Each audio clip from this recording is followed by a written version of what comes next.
یا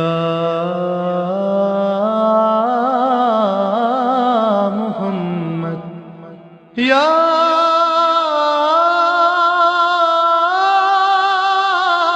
محمد یا محمد۔ السلام علیکم ناظرین، میں آپ کا میزبان خواجہ رضا نقوی آپ کی خدمت میں پھر ایک بار حاضر ہوں۔ 24ویں سحری کی ٹرانسمیشن ہے اور ہمارے ساتھ موجود ہیں مولانا اسد علی زیدی صاحب، اور مسلسل وہ نزول قرآن اور تنزیل قرآن کے بارے میں ہم سے گفتگو کر رہے ہیں۔ جیسا کہ ناظرین آپ کو معلوم ہے 22ویں اور 23ویں رمضان میں ہم نے قرآن کے اور شب قدر کے بارے میں ہم نے قبلہ سے بات کی۔ اسی گفتگو کو مسلسل آگے بڑھاتے ہیں اور مولانا صاحب کی طرف چلتے ہیں اور ان سے مزید اور سوالات کرتے ہیں اور ان سے جانتے ہیں کہ اس مہینے میں قرآن جو نازل ہوا ہے اس کے بارے میں ہمیں کچھ بتائیں۔ تو السلام علیکم قبلہ۔ وعلیکم السلام ورحمۃ اللہ۔ کیسے آپ؟ ٹھیک ٹھاک الحمدللہ۔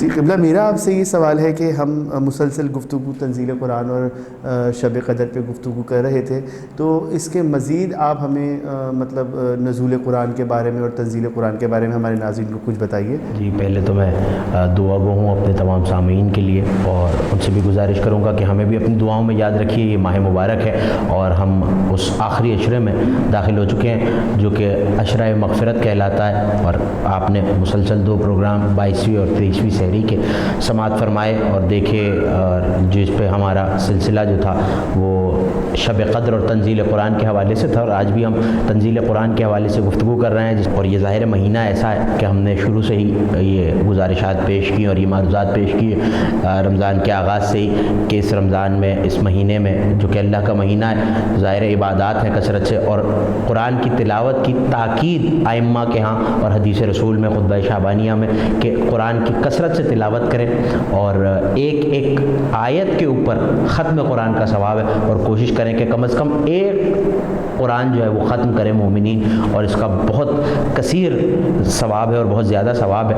اور اسی طرح کیونکہ ہمارا پروگرام اس کا موضوع معرفت اہل بیت ہے، اور نبی نے آخری جو حدیث فرمائی اس دنیا سے پردہ فرماتے ہوئے وہ یہ فرمایا کہ انی تارکم فیکم الثقلین، میں تم میں 2 گراں قدر چیزیں چھوڑے جا رہا ہوں، تم میں 2 وزنی چیزیں چھوڑے جا رہا ہوں جو کبھی ایک دوسرے سے الگ اور جدا نہیں ہوں گی حتیٰ کہ میرے پاس حوض کوثر پہ پلٹ آئے۔ اور ہم نے کل اور پرسوں بھی یہی گفتگو کی، اور مسلسل یہ بات ہے کہ 2 چیزیں ہیں جو آپس میں ایسا ربط رکھتی ہیں، آپس میں جڑی ہوئی ہیں، ایک قرآن ایک اہل بیت۔ نہ قرآن اہل بیت کو چھوڑے گا نہ اہل بیت قرآن کو چھوڑیں گے، حتیٰ کہ حوض کوثر پہ نبی کے پاس آ جائے۔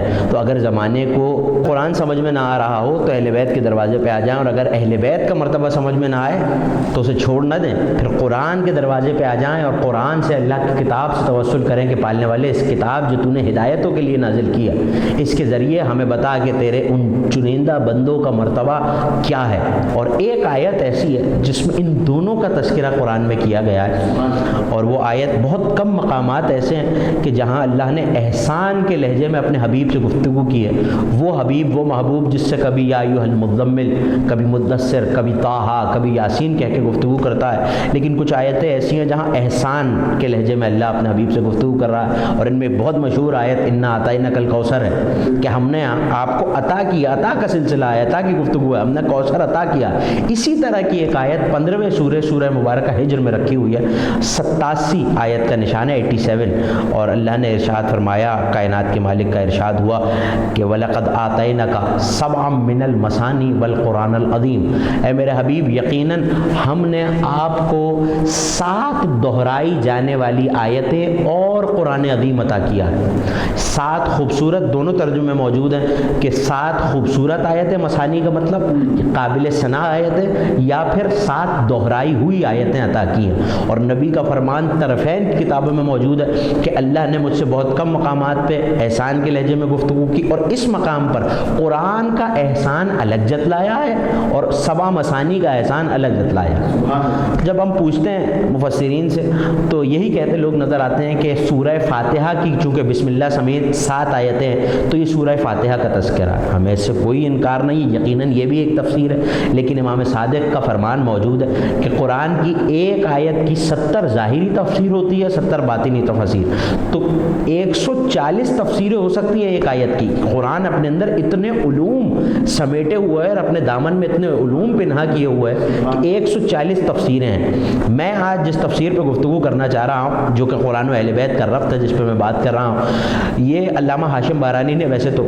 کثیر تعداد ہے ایک تفسیر کی اور حدیث کی کتابوں کی جس میں یہ حدیث وارد ہوئی ہے اور ائمہ سے پوچھا گیا، لیکن ایک شخص آیا ہے میرے اور آپ کے چھٹے امام امام صادق آل محمد علیہ الصلوۃ والسلام کے دروازے پہ، اور اس نے سوال کیا کہ مولا یہ جو اللہ کہہ رہا ہے وَلَقَدْ آتَيْنَاكَ سَبْعًا مِّنَ الْمَثَانِي وَالْقُرْآنَ الْعَظِيمَ، ہم نے آپ کو اے میرے حبیب 7 دہرانے والی آیتیں بھی دیں، دہرائی ہوئی آیتیں بھی دیں، اور قرآن عظیم بھی دیا، 7 مثانی بھی دی اور قرآن عظیم۔ تو مولا نے فرمایا لوگ کیا کہتے ہیں، کیا مطلب ہے اس بات سے، تو یہ سوال کرنا چاہتا ہے؟ کہا مولا میں یہ سوال کرنا چاہتا ہوں۔ کہا پہلے یہ بتا کہ لوگوں میں کیا تصور ہے؟ تو کہا یہ سورہ فاتحہ کے بارے میں۔ کہا اس کی باطنی تفسیر یہ ہے کہ ہم آئمہ، ہم اہل بیت 7 ہیں اور ہم دہرائے گئے۔ اب ذرا آپ غور کیجئے کہ یہ 7 کیسے ہیں؟ ہمارے قارئین، ہمارے ناظرین کی ذہن میں ہو سکتا ہے یہ سوال آئے کہ اہل بیت 7 کیسے ہیں، ہم تو 14 معصومین کو مانتے ہیں۔ تو آپ غور کیجئے کہ ذوات مقدسہ 14 ہیں مگر ان میں نام 7 ہیں۔ دیکھیے پہلے سیدہ کی ذات مبارک، کیونکہ 14 میں مستور کوئی اور نہیں ہے، تو سیدہ کی ذات مبارک تو ایک ہی ہے۔ 7 نام میں نے عرض کیا کہ 7 نام ہیں، ہم تو 14 زوات کو مانتے ہیں، زوات 14 ہیں لیکن ان میں نام 7 ہیں۔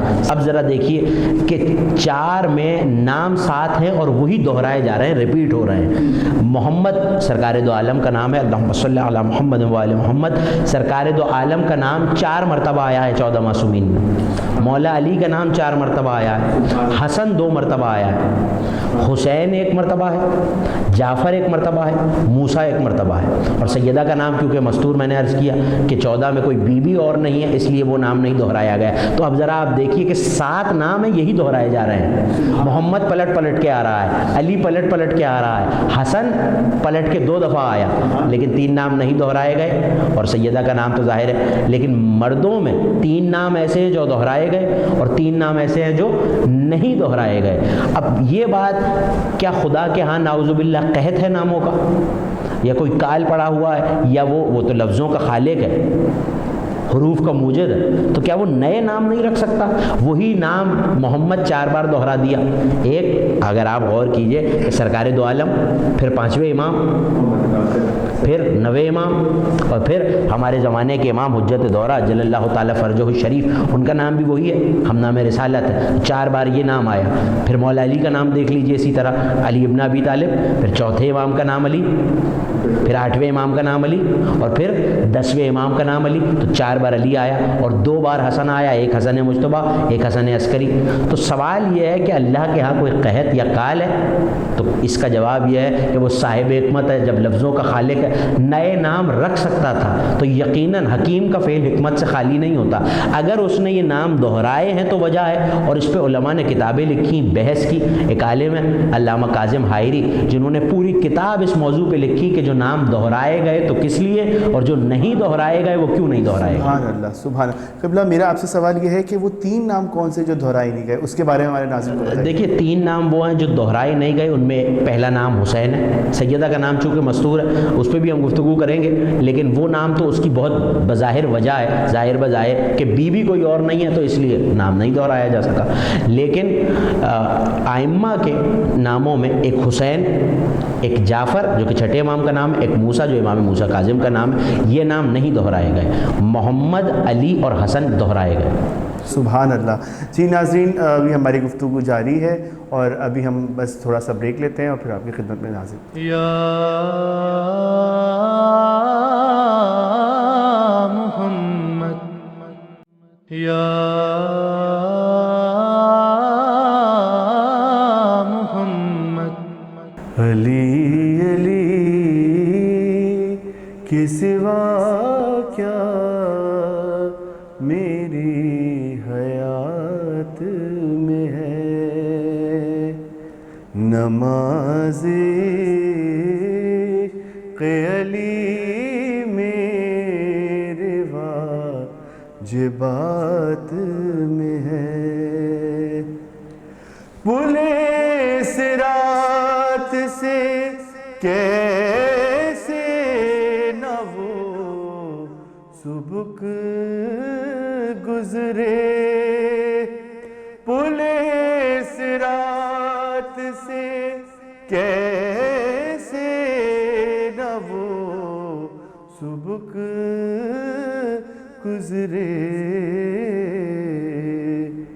شعور نہ دے علی جس کی بات بات میں ہے، حسین آئے تو بھی دیے جلانے لگی، حسین آئے تو بھی دیے جلانے لگی،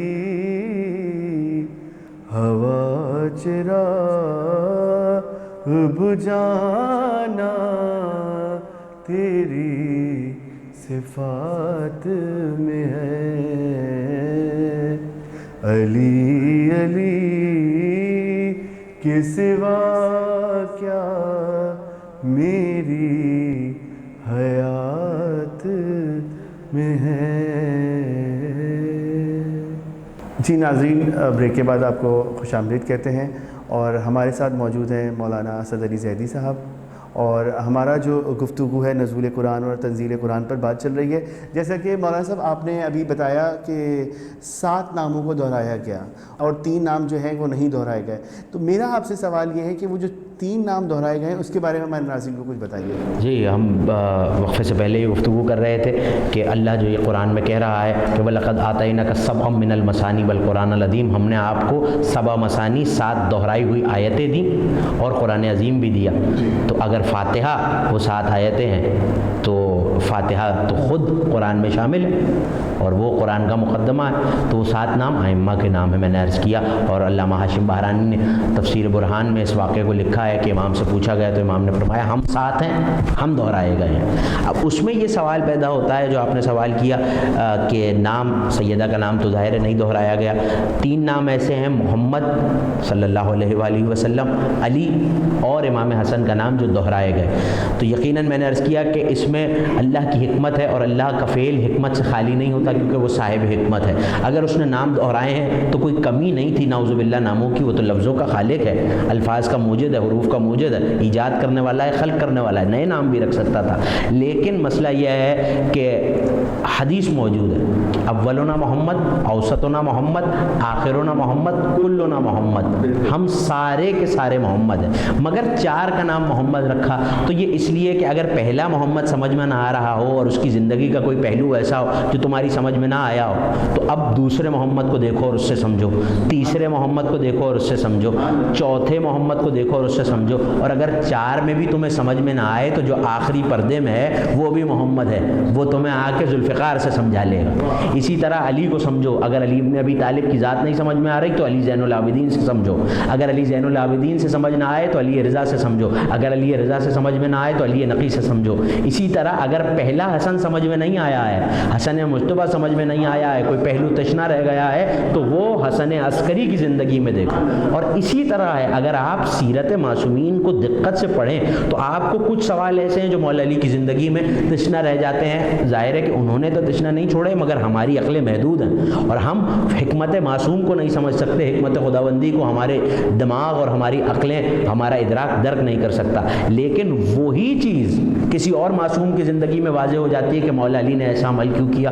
میں پہلے نام سے ظاہر ہے کہ سرکار دو عالم مولا ہیں جناب امیر کے بھی اور امام حسن علیہ السلام کے بھی، تو گفتگو کا آغاز میں سرکار رسالت مآب کے نام سے کرتا ہوں کہ یہ نام اگر دہرایا گیا ہے اور ہمارے دامن وقت میں اتنی گنجائش نہیں ہے کہ میں سارے ائمہ کا تذکرہ کروں، لیکن آپ کو میں مثال میں یہ سمجھا دیتا ہوں اپنے سننے والوں کو کہ اگر نام دہرایا گیا ہے تو کوئی پہلو ایسا ہوتا ہے کہ جو کسی اور امام کی زندگی سے جو اسی کا ہم نام ہوتا ہے واضح ہو جاتا ہے۔ اب نبی بستر ہجرت پہ علی کو سلا کے گئے ہیں، اگر خود سو جاتے تو کیا ہوتا؟ اب یہ نبی کی زندگی کا ایک ایسا پہلو ہے، ظاہر ہے اس میں یہ جواب کوئی دینے والا دے سکتا ہے کہ علی اسی نور کا آدھا ٹکڑا ہے کہ جو نبی کا نور ہے، نبی نے فرمایا انا ولی من نور واحد، لیکن آپ کے نوے امام محمد تقی جواد علیہ الصلوۃ والسلام، ان کی زندگی کا ایک واقعہ ایسا ہے جو بتاتا ہے کہ اگر نبی بستر رسالت پہ سو جاتے تو کوئی خوف نہیں تھا، باہر تلواریں لے کے جو دشمن کھڑے ہیں، اور اگر وہ آ جاتے تو کیا ہوتا؟ جو خدا ہجرت سے محفوظ رکھ سکتا ہے وہ گھر میں بھی محفوظ رکھ سکتا تھا، اللہ قادر مطلق ہے تو وہ گھر میں بھی محفوظ رکھ سکتا تھا۔ ایسے میں نے عرض کیا تھا جب ہم امہات المعصومین کی گفتگو کر رہے تھے تو مادر امام نقی علیہ الصلوۃ والسلام، ان پہ ہم نے گفتگو کی کہ ان کی والدہ ماجدہ جو ہیں وہ امام تقی کی زوجہ ہیں، لیکن امام تقی کا ایک اور اخ بھی ہے جو کہ خلیفہ کی بیٹی سے ہوا ہے جس کا نام ام فضل ہے اور جس نے زہر مولا کو دیا۔ تو ام فضل کے دل میں ایک حسد کا مادہ تھا، اور وہ حسد کا مادہ یہ تھا کیونکہ مادر امام علی نقی علیہ الصلوۃ والسلام ماں تھی اور وہ خود ماں نہیں تھی، تو وہ حسد کرتی، تو ایسے میں اس نے اپنے باپ کو خط لکھا ہے کہ یہ مجھ سے الفت نہیں رکھتے، میری طرف توجہ نہیں کرتے۔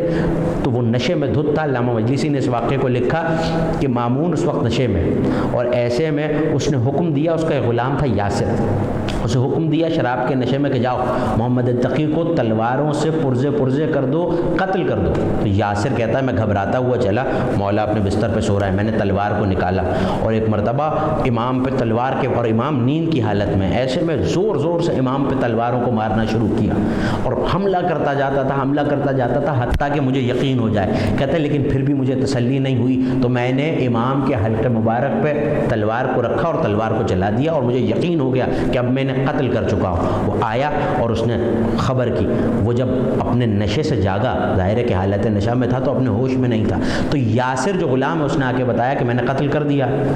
پھر اسے یاد آیا کہ یہ میں نے کیا کیا، یہ تو میں نے جہنم خرید لی ہے، اہل بیت میں ایک شخص کو قتل کر دیا ہے جو کہ فرزند رسول ہے۔ تو جب صبح ہوئی تو اس نے یاسر کو کہا کہ جا دیکھ کے آ اور خبردار یہ خبر باہر نہ جانے پائے۔ ایسے میں جب یاسر پہنچا ہے تو مولا مصلی پہ بیٹھے خدا کی عبادت کر رہے تھے، حیران ہو گیا، تو کہتا ہے کہ میں دیکھنا چاہتا تھا کہ وہ زخم آیا امام کے جسم پہ ہیں یا نہیں، تو میں نے امام سے کہا کہ آپ تو بڑے سخی ہیں، آپ کی یہ قمیض بہت خوبصورت ہے اور مجھے پسند ہے، کیا آپ مجھے عنایت فرما دیں گے یہ جبہ، یہ قمیض جو آپ پہنے ہوئے ہیں؟ تو جانتا تھا امام کی سخاوت، ایسے میں امام نے قمیض کو اتارا، چاہتا تھا کہ زخم دیکھے، اب جو دیکھا تو امام کا جسم بالکل بحکم خدا صحیح و سلامت، تو ڈر کے اس نے کہا کہ جاؤ مولا کو بلا کے لاؤ، امام تقی کو بلا کے لاؤ، اور میں کچھ انعام و اکرام اور کچھ ہدیے ان کی خدمت پہ پیش کروں گا۔ یہاں مولا آئے ہیں، ایک مرتبہ آگے بڑھ کے جلدی سے، جانتا ہے کہ میں نے کیا گناہ کیا ہے، تو اپنے گناہ کو مٹانا چاہتا ہے کہ میں قتل نہیں کر رہا تاکہ یہ لوگوں میں بات نہ چلی جائے، تو مولا کو گلے سے لگایا، معانقہ کیا، تو کان میں امام نے فرمایا آئندہ کبھی شراب کے نشے میں آل محمد سے لڑنے نہ آ جانا۔ اس واقعے نے ہمیں یہ سمجھا دیا کہ نبی اگر اپنی زندگی میں بستر رسالت پہ سو جاتے اور تلواریں آ بھی جاتی تو وہ قادر مطلق اپنے حبیب کو ایسے ہی محفوظ رکھتا جیسے محمد تقی کو محفوظ رکھا۔ ایک محمد نے دوسرے محمد کی زندگی کی ایک فضیلت کو اجاگر کر دیا۔ اسی طرح مولا علی کا تذکرہ ہے، یہ نام بھی 4 مرتبہ دہرایا گیا، تو ایک مثال اس کی بھی میں ایک واقعہ عرض کروں کہ امام سجاد جن کا نام امام زین العابدین کا اصل نام علی ابن حسین ہے، وہ بھی علی ہیں، اور کمال یہ ہے کہ علی کی موجودگی میں علی ہیں، مولا علی کی موجودگی میں 2 برس کے تھے۔ ہم نے تذکرہ کیا ابھی جب شبۂ شہادت امیر المومنین گزری ہیں تو اس میں ہم نے تذکرہ کیا ہے مولا علی کی شہادت کا کہ امام سجاد اس وقت موجود تھے۔ تو امام سجاد نے ایک ایسا واقعہ مولا کے معجزات میں چوتھے امام کے ہے جسے علامہ ہاشم بہرانی نے مدینۃ الماجز میں لکھا ہے۔ دیکھیے مولا علی کی زندگی کا ایک واقعہ کہ سوکھی روٹیاں مولا کھاتے تھے۔ ہم نے 15 رمضان 14 رمضان جو جشن امام حسن پہ گفتگو کی تھی اس میں نے دسترخوان امام حسن کا تذکرہ اور وہ واقعہ سنایا تھا آپ کو اور اپنے سامعین کو کہ بیٹھے ہوئے باغ میں جو کی روٹی سوکھی ہوئی کھا رہے ہیں، تو لوگ یہ سمجھتے ہیں کہ شاید مفلسی کی وجہ سے، تو امام سجاد نے بتایا کہ وہ میرے جد کی سوکھی روٹیاں کھاتی ہیں۔ اب وہ واقعہ آپ سنیے کہ ایسے میں ایک شخص امام کے سامنے بیٹھا ہے اور گریہ کر کے یہ کہہ رہا ہے مولا میں مقروض ہوں، تو امام نے گریہ فرمایا اور اپنے خادم سے یہ کہا کہ ہماری صبح کی 2 روٹیاں لا کے اس کو دے دو۔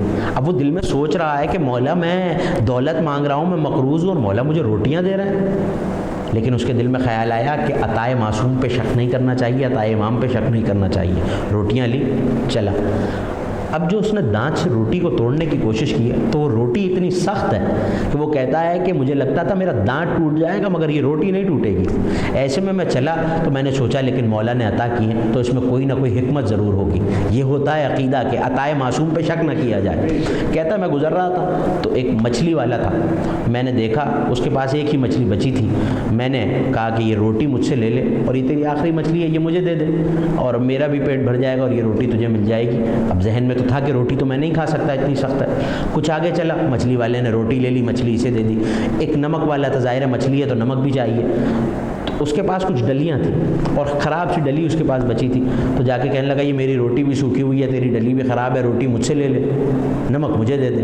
اب روٹی اور نمک لے کے چلا ہے, گھر پہنچا تو دونوں روٹیاں دے چکا ہے اور مچھلی اور نمک اس کے پاس ہے.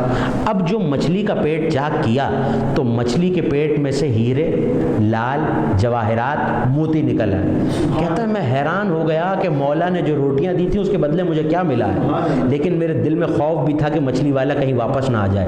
ابھی میں حیران ہو رہا تھا کہ دروازے پہ دق الباب ہوا. اب جو میں نے دروازے کو کھولا تو مچھلی والا کھڑا تھا. کہتا ہے کہ میں ڈر گیا کہ اسی کا تو مجھے ڈر تھا کہ یہ مجھ سے کہیں واپس نہ مانگ لے. میں نے کہا بھائی کیسے آنا ہوا؟ تو وہ مجھ سے پلٹ کے کہنے لگا بھائی یہ روٹی مجھ سے لے لے اور مچھلی بھی تو رکھ لے, نہ مجھ سے یہ روٹی کھائی جائے گی, یہ میری کسی کام کی نہیں, مچھلی بھی تیری ہوئی اور یہ روٹی بھی تیری ہوئی. تو کہتا ہے میں نے مولا کا شکریہ ادا کیا اور پروردگار کا شکر ادا کیا کہ اس نے مجھے ایسا امام دیا ہے. کہتا ہے ابھی میں نے دروازے کو بند کیا تھا کہ پھر دق الباب ہو. اب نمک والا کھڑا تھا, نمک والے نے کہا کہ بھائی یہ روٹی لے لے, نمک بھی تیرا ہوا, روٹی بھی تیری ہوئی. کہتا اب میں دونوں روٹیاں لے کے یہ حیران ہو رہا تھا کہ یہ مولا کی کیا حکمت تھی کہ یہ سوکھی روٹیوں کے بدلے مجھے کتنی دولت, ہیرے جواہرات مل گئے. ایک مرتبہ پھر دق الباب ہوا. اب جو دروازہ بجا تو میں نے دیکھا امام کا غلام دروازے پہ کھڑا ہے. میں نے کہا بھائی کیسے آنا ہوا؟ امام نے مجھے یاد کیا. کہا ہاں تجھے یاد تو کیا ہے مگر امام نے یہ فرمایا ہے کہ ہماری روٹیاں ہمیں واپس کر دے, تو انہیں کھا نہیں سکتا. تو بیٹے نے, پوتے نے بتا دیا کہ علی جو میرے جد سوکھی روٹیاں کھا رہے ہیں اسے مفلسی نہ سمجھو, علی کی سوکھی روٹیوں کی قیمت لال و جواہر ہے. یہ واقعہ ایسا ہے کہ ایک علی نے بتایا کہ وہ علی کیا ہے, تو یہی حکمت ہے کہ نام دہرائے جا رہے ہیں. اور اب وہ تیسرا نام جو امام حسن مجتبیٰ کا نام ہے, دیکھیے ایک حسن مجتبیٰ ہے, ایک حسن عسکری.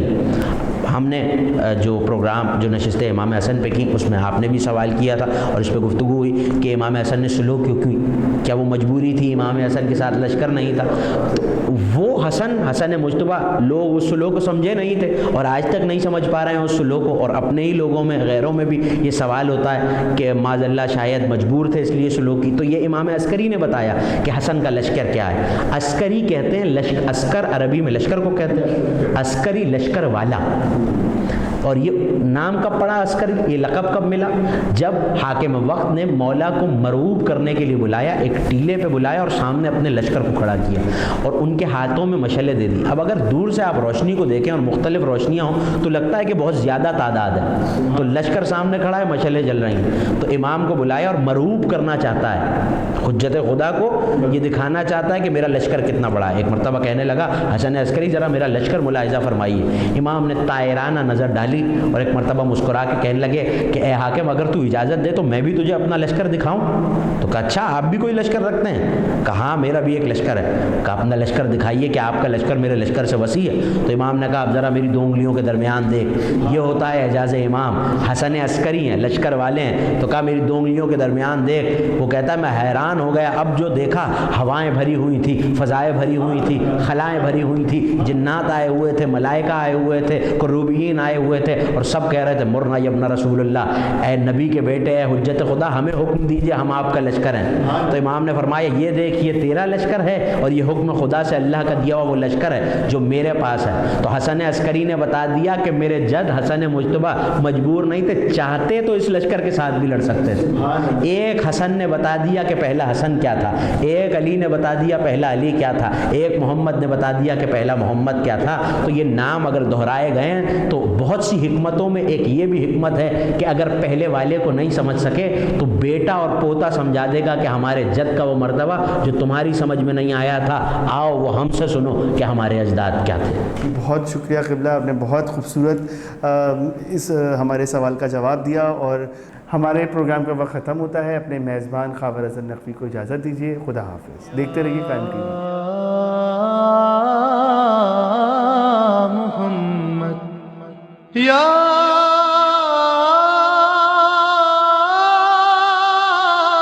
محمد یا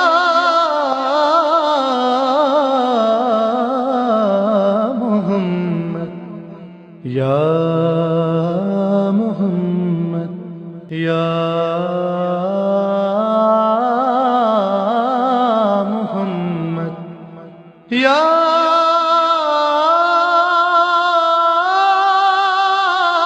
محمد یا